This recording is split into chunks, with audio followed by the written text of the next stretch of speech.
Hi dear friends, once again welcome back to heat transfer class. In the previous lectures, we have been discussing about the conduction mode of heat transfer. Today we are going to start radiation mode of heat transfer. So I hope you guys are already aware about our initiative with the motto of Let's Crack the Gate. And I myself, Muhammad Rafi, one among the TEQIP faculty from Assam Engineering College. In the last around 10 days, we have been talking about the conduction mode of heat transfer, and because of some technical problem, I couldn't upload other videos. So today onwards, we are going to start with the radiation heat transfer. So I hope you guys are having good time at home. Wherever you are, take care of the COVID and let's unitely work together to break the chain. Always practice wearing the mask, and you get vaccinated on the first chance you are getting to vaccinate. And also try to preach, to educate your friends and family to follow sanitization as well as social distancing and everything. Anyway, we have been talking about the radiation conduction mode of heat transfer. So heat transfer, we already know what is a heat transfer. Wherever there is a temperature difference, there will be a heat flow from higher temperature to lower temperature. Now we are already in the first few lectures, we have already discussed the mechanism of conduction as well as convection and radiation. And we have thoroughly discussed about the conduction mode of heat transfer. What are the different governing equation in different cases? Suppose it is heat transfer through a slab, cylinder or sphere. Then we have discussed about its application, like critical radius of insulation or heat transfer through an extended surface.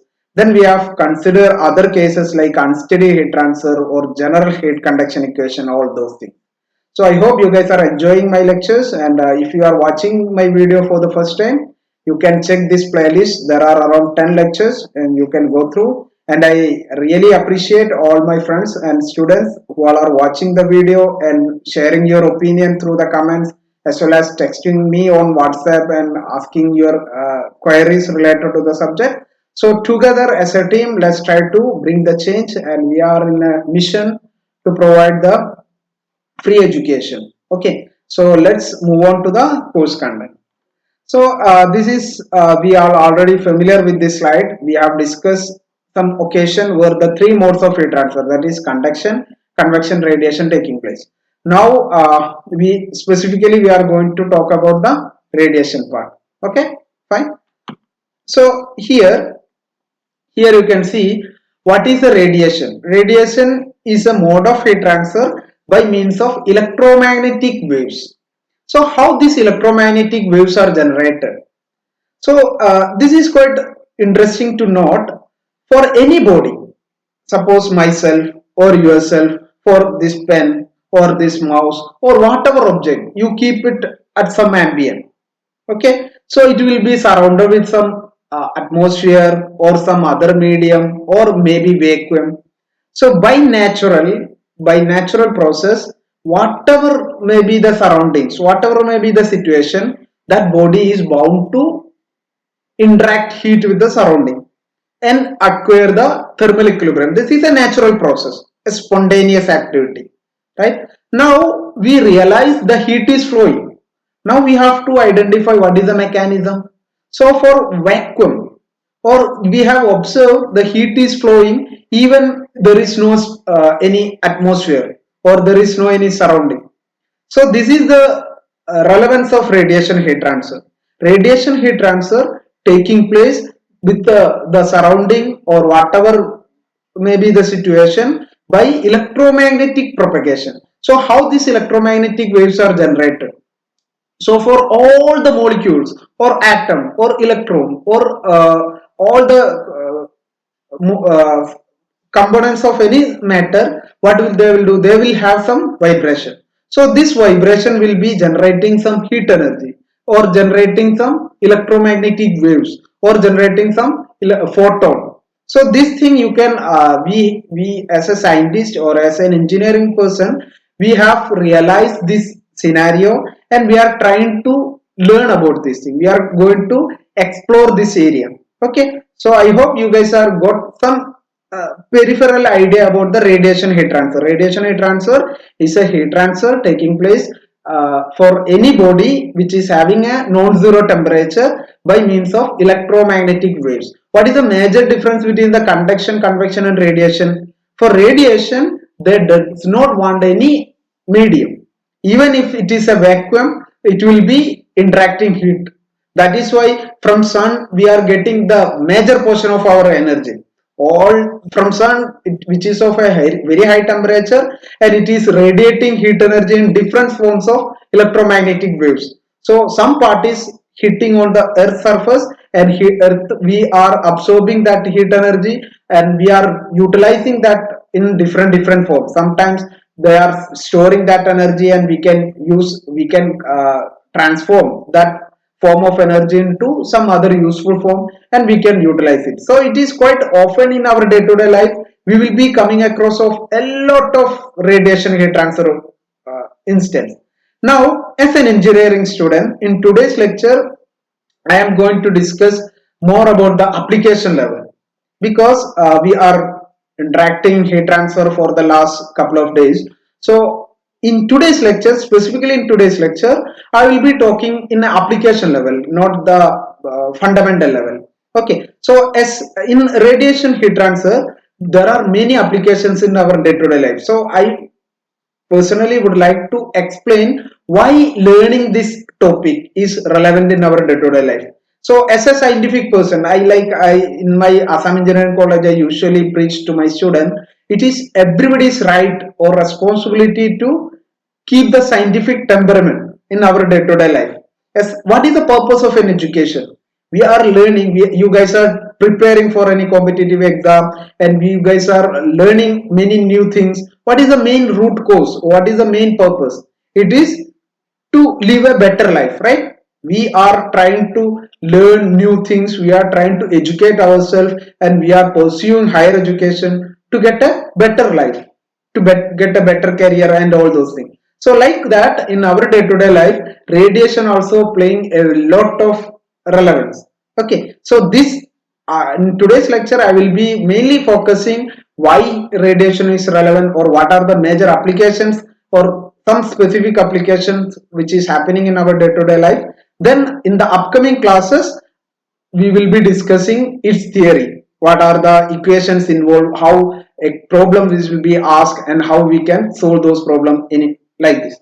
Okay, are you ready? So let's move on to the conduct. So first of all, infrared thermometer. You might have seen this in like corona or pandemic time brought this thing very common in our life, right? In the new normal, infrared thermometer plays a very important role. You might have seen people are checking the temperature or body temperature using this thing. So what is this? This is an infrared thermometer. What is the relevance? What is the principles behind this? This is a non-contact thermometer. So while we were discussing on the unsteady heat transfer, I was discussing about the time constant of a thermometer. Do you remember? There we were talking in the hospital, in order to check our body temperature, they will keep the thermometer inside below our tongue or in our armpit, and they will ask you to keep it on for maybe around 80 seconds, because that is the time constant by which it will be getting the thermal equilibrium with the surrounding. So that was the way of measuring the temperature by contact thermometer. But infrared thermometer during the pandemic or during the corona time, contact is very much restricted. Okay, so we are employing some technology in order to measure the temperature, that is by infrared thermometer, which is detecting the infrared radiation emitted from all the objects. Okay, so this is a pure application of radiation heat transfer. How this infrared thermometer works, because everybody, like I said, for all the body, my body, your body, all the body is generating heat energy or emitting heat energy. So for infrared thermometer, what they will do, they will just detect what is the range, what is the wavelength of that, what kind of radiation is emitted from that body. Then there is a technology to convert into electricity, and that electricity will have some properties like voltage, current, like that. So they will measure that thing, and inside the instrument there is some calibration. Then from that calibration you will get to know what exactly is the temperature of the body. Interesting, right? So this is like you now next time you see a infrared thermometer, these things should come into your mind. Okay, just brush up your radiation concept so that you will be more interested to learn these topics. Anyway, this infrared thermometer you might have seen in our in some application there will be some laser. Okay, so laser will be pointing on some body, right? So basically that doesn't have any principle, like that don't have any major role in detecting the temperature. This is just to focus. Suppose I wanted to check my skin temperature, so in order to see whether it is falling on my hand or pointing on some other side, they are just using some laser. Okay, so basically it don't have any functional purpose. So why I am saying all this thing is that as a mechanical engineer, as a chemical engineer, as a person having some idea about the radiation, you should feel proud. This is how engineers are contributing to improve our life. Okay, people are working consistently with the basic idea of basic knowledge of radiation heat transfer to improve our technology. Okay, so this is all about the infrared thermometer. Let's talk about the another application. Yeah, quite interesting. Microwave oven. Like in the starting, we were discussing about the making a tea, right? Or boiling the egg. There also I told you heat transfer is majorly like our kitchen is a perfect example of a lot of in heat transfer processes. So similarly, microwave oven also an instrument or any system working under the principle of radiation heat transfer. So how this is possible? How a radiation heat transfer can bring some cooking effect? So basically, you might have seen if you observe, there are some set of applications we can use for with the microwave oven. How what are the purpose? Yeah, you just try to recall what are the instance we use microwave oven. Are we using microwave oven to cook tea, to make rice, to make you just try to recall. Are we trying to make omelette, egg omelette using microwave oven? Are you like, or are we using to fry chicken or fry paneer or fry egg or something like that? No. So microwave oven also greatly use the function of a radiation heat transfer. How this is possible, that is what we are going to see.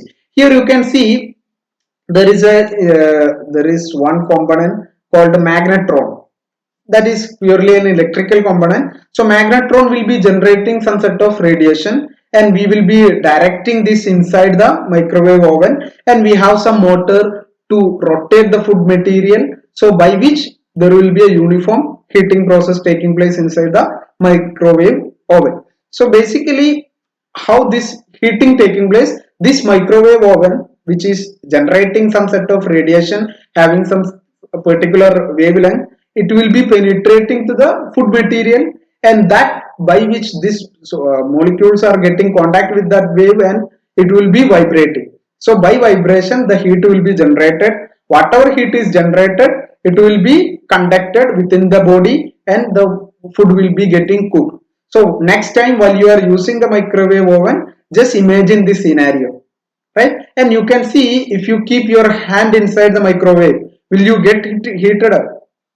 There will not be any surface process, but it mainly heating taking place from inside to outside. So there are a lot of various variants in the microwave oven, which is microwave oven itself was invented long years back. And definitely science, that is the beauty of science, we are very much flexible. Things are getting modified from one point to another. We are just trying to improve the functionality. Initially you can see the size of a computer, it was too large, but by the invention of new microprocessor, many small component, we were able to make it very small. Even the mobile phone, everything was like that. So for microwave oven also, it was invented, if I am not wrong, it was during the First World War time. But by improving the size and lot of other technical things, now we are able to use it in our own kitchen. Okay, so believe me, in the future there will be a lot of other addition to the same system, and our life will be more improved. So my dear friends, keep your minds open and try to explore these areas and try to invent new things, and let's together try to bring the change. Okay, so this is all about the microwave oven. Why I was choosing microwave oven is that there is some specific reason. As a science student, as an engineering student, you might have seen a lot of WhatsApp messages spreading about the cancerous possibilities of using microwave oven. There are many other fake things floating on our social media, whether it is WhatsApp, Instagram, Reddit, Quora, or even the new social media in India, that is Clubhouse. Everywhere you might have seen people are spreading the fake news. So as an engineering student, as a scientific person, we have the responsibility to learn the concept principle and educate the people. So microwave oven, there is nothing like cancer thing. You can go through a lot of journal paper which is studying about this thing. It is nothing but just trying to vibrate the molecules and generate the heat, and food will be cooked by that way. So usually we use food material having water content so that it will be very easy to vibrate the molecules. Okay, so this is all about the microwave oven. I hope you guys are enjoying this lecture. Let's move on to the next one. That is like, even though I have been talking about the microwave oven, you might have seen in the previous slides, I was talking about the infrared thermometer or microwave oven. So you might be like, it is quite surprising to see there are different types of waves. These electromagnetic waves you can categorize based on their frequency or the wavelength. So you might be knowing this thing already. For in plus one plus two we have studied energy equal to H into nu, right? Nu equal to hc by lambda. Nu is the frequency or lambda is the wavelength. So based on which the photon, energy of a photon, this is right. So based on which we can categorize different types of waves. So out of this electromagnetic spectrum, we are talking about the thermal aspect of electromagnetic spectrum. So thermal radiations, which are mainly falling between wavelength 0.1 micrometer to 100 micrometer. Okay, so that is the wavelength range by which electromagnetic thermal radiation is taking place. So out of this thing, the lower limit is an ultraviolet range and the upper limit is the infrared range. So in between, visible lights are so coming. So microwave not coming in this thermal radiation aspect. That is why I am focusing on this thing. Microwave, it is not directly heat transferring. Microwave is using for the vibrational aspect. Okay. So if I directly hit on any surface, microwave will not propagate the heat, but it is trying to within the body there will be some vibration and it will generate the heat energy. Anyway, here why I am showing these things is that you can see visible range is there, ultraviolet is there, infrared is there. So all these three will have different wavelength. So that different energy content. So that different properties. So like in conduction, as a mechanical engineer or any thermal engineer, in conduction all the aspect which was closely related to thermodynamics. But in radiation heat transfer, mainly we are talking about the radiations. So these radiations need to know some basic fundamental idea about the how this wave will be behaving. This electromagnetic waves will be behaving. That is why in our lecture, in the next lecture we are going to discuss about the some definitions related to the wave mechanism, as well as some governing equation, which is totally different compared to the thermodynamic concept. Okay, so in radiation part of heat transfer, you should know some basic idea about the electromagnetic waves, how they are behaving, some properties, some governing equations, as well as some definitions. Basically, suppose absorptivity, reflectivity, irradiation, radiosity, all these things are completely new compared to conduction mode of heat transfer. Anyway, so here we are talking about the electromagnetic spectrum, out of which 0.1 micrometer to 100 micrometer will be responsible for the thermal radiation process. Okay, so out of this, you can see as the temperature increases, a larger portion of the heat will be emitted on the shorter wavelength. Okay, that is why in greenhouse effect and all those things, sun will be emitting ultraviolet radiations. You can see ozone is protecting our earth atmosphere by reflecting all the ultraviolet radiations or absorbing the ultraviolet radiations. So this hazardous radiations which are not coming into our earth atmosphere just because of the ozone layer. Okay, so basically now I wanted to discuss all this thing is that why radiation is playing a major role in our day-to-day life. So this is a perfect example, that is a greenhouse effect. You might have, if you are staying in a very cold region, suppose you go to Kashmir or into Tawang or into Sikkim or into Bhutan, where the ambient temperature is less compared to the other places. Suppose temperature is below 10 degrees Celsius, 20 degrees Celsius, like that. So in order to, in the plantation, they need to have a minimum optimum temperature. It may be around 30 or 40 or 50 degree 40 degrees Celsius, something like that. So in order to keep the surroundings hotter, people are covering their cultivation with a transparent plastic. Okay, so that is called a greenhouse. Basically, that is an agricultural term.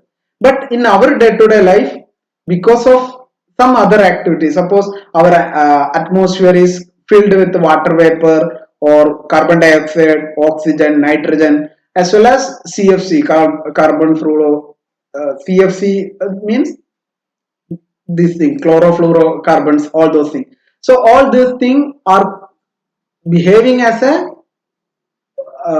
covering in the atmosphere, and the radiation which is coming from the sun, which is of shorter wavelength, which they are transparent to this covering. So this radiations coming from the earth surface will be hitting on the earth, coming from the sun. Okay, so hitting on the surface, the earth will be reflecting them with a different property. Suppose they will have a higher wavelength. So this high wavelength or the longer wavelength radiation will not be transparent to the covering. So what will happen, these greenhouse gases, they will either absorb it or reflect it back.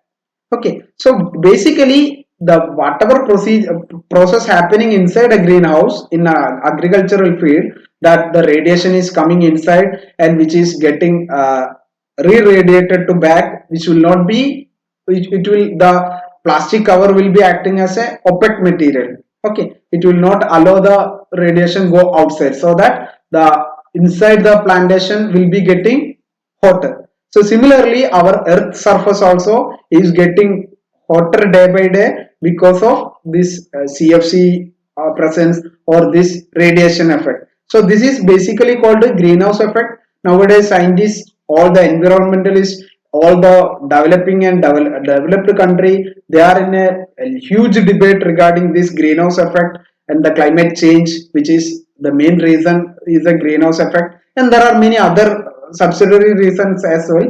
So as an engineer, as a mechanical engineer, you should know that radiation heat transfer playing the major role. So the properties of this radiation, these electromagnetic waves, that is, some part of the radiation are transparent, some part of the radiation is opaque. So all this is causing to heat our earth atmosphere. So these things are the reason, and we call it as the greenhouse effect. So ultimately, once you know the problem, there is a problem that earth ambient temperature is increasing. Now as an engineer, as a curious engineer, we will try to find out the solution, how to overcome this issue. Okay, that is why people are saying you should deny, or you should try to demotivate people or discourage people to use CFC, all those things. Okay, so I am not going to talk about all other things like ozone depletion, potential ODP, or all those things. This thing we will be discussing if we are getting a chance to interact refrigeration and air conditioning. So basically greenhouse effect is a byproduct of radiation heat transfer. That is why I was including this slide. Anyway, similarly, just another example of radiation heat transfer is that you might have observed once you keep our car which is parking inside a below sunlight. So what will happen? You leave for some work and once you come back your window glass are already closed, so it will be very hot inside. Why this is happening? This is also purely just because of radiation heat transfer taking place. So how this is possible? Just like the greenhouse effect, the car window are transparent to shorter wavelength and allows to enter the inside the car. Just like the greenhouse effect, the shorter wavelength which will be entering inside the car, and inside the car the surface, our seat, all other material, they will be reflecting or they will be absorbing and re-radiating some other form of radiation which are of uh, longer wavelength. So it will not be this glass, mainly the glass, they are opaque to longer wavelength. So what will happen? That heat will be accumulated inside the board, inside the car. That is why it is getting heated up. So as an engineer, again and again, I wanted to remind you, radiation plays a very major role in our day-to-day life. And now, as a here we are going to talk about how this is relevant in our competitive exam mode. That means in the previous lecture, previous slides, I have been trying to convince you radiation plays a very major role in our day-to-day life. If you try to like just like conduction, convection, radiation also very much relevant in our day-to-day life. In our competitive exam point of view, in GATE syllabus, we have very short topic, but believe me, once I was going through the previous year questions, it is covering every year. There are a lot of questions, and all the questions are very simple. Like I said, in GATE exam, we should approach it with a special strategy. So this strategy for radiation part, everybody should not miss any question from this part. All this theory, very less concepts are there, and all these questions are very much straightforward. There is no much confusion in this topic, and one by one, whatever the governing law, whatever the theories related to this thing, that we will be discussing.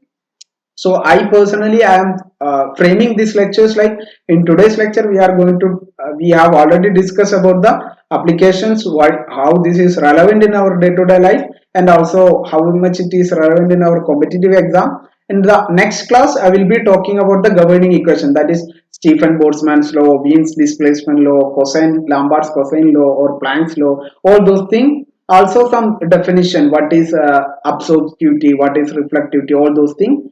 Then we will be discussing some previous year questions. So today's lecture, even though it will be a little shorter, but next class it will be a bit lengthy. It will be discussing all the theories and all those things related to that. Then in the next lecture, I will be talking about the view factor.